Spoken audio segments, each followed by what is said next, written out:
Bom dia, tudo bem? E hoje nós estamos como? Coxinha de mandioca. Para você que nunca comeu, vamos aproveitar. Todos feitos com ingredientes selecionados. Olha a qualidade desse requeijão, gente do céu, olha isso. Olha só esse recheio maravilhoso.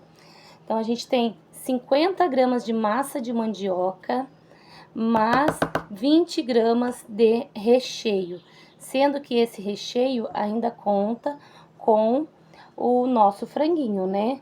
Então ela é super recheada, olha aqui, ó. Daí você compra a bandejinha e você frita na sua casa, quentinha.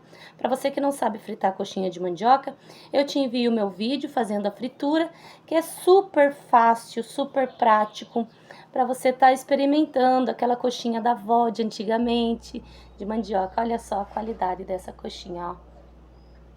Então eu aguardo o pedido de vocês, tá? Tchau!